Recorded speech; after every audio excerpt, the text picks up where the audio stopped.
in the restlessness inside of us beats and pulsates what is most deeply human. The search for truth, the insatiable need for the good, hunger for freedom, nostalgia for the beautiful, and the voice of conscience. Wow. Now, all of those things were so key. He says, in the restlessness we experience inside, and to all of us, to our brothers, to that young man who came and said, I am Catholic, or that woman, and I'm gay. I want to know why you thought it was a young man. Well, you realize I organize myself here now. Right? You backtrack quick. I backtrack quick. There is that restlessness inside. There is that restlessness inside that needs the storm to be calm, right?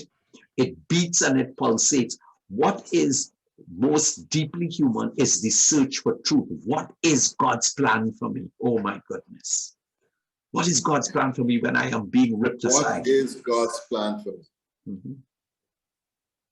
What is God's plan for me? Because without that, we would not understand what it is. And what the Holy Father is saying is that the restlessness is not something we can avoid. Well, you could.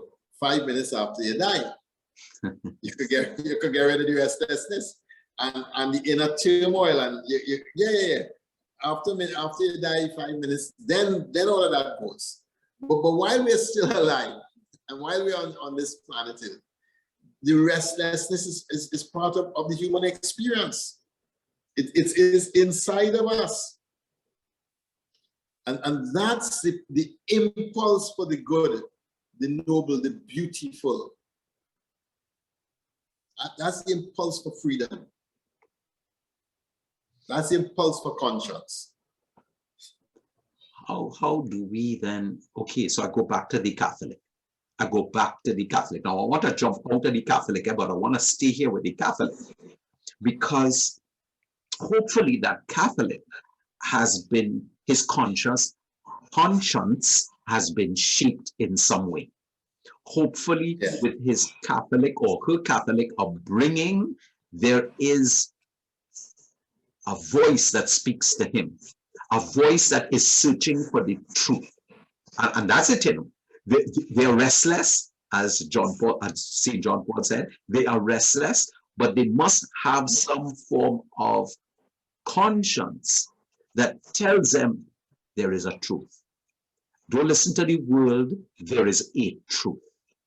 How can there you have St. Augustine at you. My soul is restless, O God, until it rests in thee. There you have St. Augustine coming at you. And the interesting thing here is not just speaking to the young and the restless,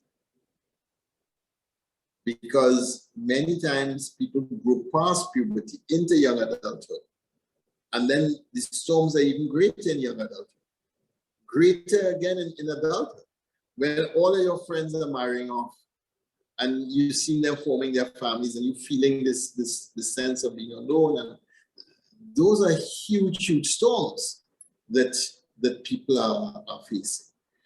And that's why being rooted in Christ is so important. And that's why, you know, most times people think, oh, this is just for young people. No, this is for every age, every stage of being.